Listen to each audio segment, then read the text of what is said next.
Hello everyone, it's Colby Anderson here with the Hidebound Convivium. I want to go ahead and apologize for some missing of uploads last week and then again this week. I've been really busy with some things going on in my personal life, but everything's settling down, going back to normal, so I should be back to doing a Bible podcast next week, and I'm hoping to get that video on women in the workforce up soon. I just wanted to do a quick video today to talk about an interesting topic that came up while I was listening to an interview that Patrick Coffin did with a theologian named Barber. He wrote a book on salvation. So they had this was a while ago, I suppose, but they had a conversation on salvation. I caught wind of it. And he brought up something really interesting. He brought up a quote from one of the documents of the Second Vatican Council. And in that document, the counselors state that something to the effect of Christ reveals man to man. Um, and I really thought about that for a second. You know, normally people who are of a more conservative bent, I would say, tend to discount the Second Vatican Council. They tend to talk about some of the bad things that happened during the council, but this is one of those things. Actually, I think this is a maybe an unintentional nugget of gold because I've really been chewing on it for a little while. So what do I think it means? Well, I think to really understand this point, you have to kind of go back to St. Thomas a little bit, right? And St. Thomas, I'm not going to, quote specifically out of the Summa Theologiae, but, St. Thomas had this idea that being and good are inseparable, basically. That a thing that is good is a thing that adequately performs its telos or its purpose.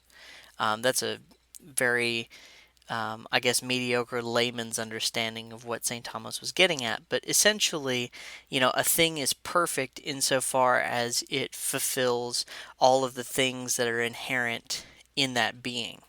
And so when we talk about Christ, we're talking about an entity that is fully God and fully man. What does it mean to be fully God? Well, to be God is to have all possible perfections. And to be fully man means, well, to be a man. So if we are to reconcile these two things, what it must necessarily mean is that Christ is the perfect man. And that's not a controversial claim. Christians have been making this claim forever that Christ was the perfect man. But I don't think we've really taken enough time to examine it the way I think maybe I've been examining it over the week. And maybe this thought has occurred to some other people. So I'd love to get your thoughts in the comments or something like that. But really, what I realized is that Christ as a perfect man fulfills all the ends necessary, uh, or sorry, fulfills all the ends inherent in what it means to be a man.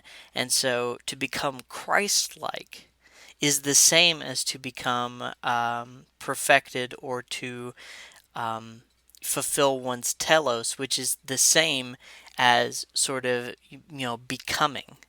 And so with the fall, the main rupture in human beings is more been that human beings have been stunted from becoming true human beings, from really becoming a substantiation of the essence of what it is to be human, what it is to be man. And what Christ does is he takes that paradigm, he flips it on his head, because Christ is the first man since Adam and Eve who were fulfilled in their essence, who were perfected. And that is what Christ is trying to do when he works within us. This is what the writers in the New Testament are talking about when they talk about the work of Christ within them or the work of the Holy Spirit within them. And so this is a really interesting idea that you can see how, the ideas of St. Thomas, the ideas of the Second Vatican Council, this one particular document, and then the writings of the apostles and the church fathers, the early church fathers, they all kind of connect in this understanding of the good as being ordered to the fulfillment of a being's telos. And so that's just a thought I've been kicking around this week. I thought it would be really interesting to get it out there, I guess. And maybe I don't have the best grasp of Thomistic theology. I think I understand how that all connects, but maybe I don't. So I would love to hear more about it. And that's just something I've been chewing on lately, and I feel like it's something that's worth meditating on a little bit further.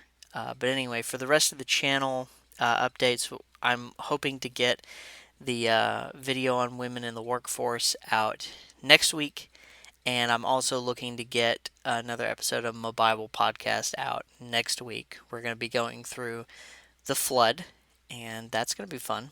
But anyway, I will catch you guys then.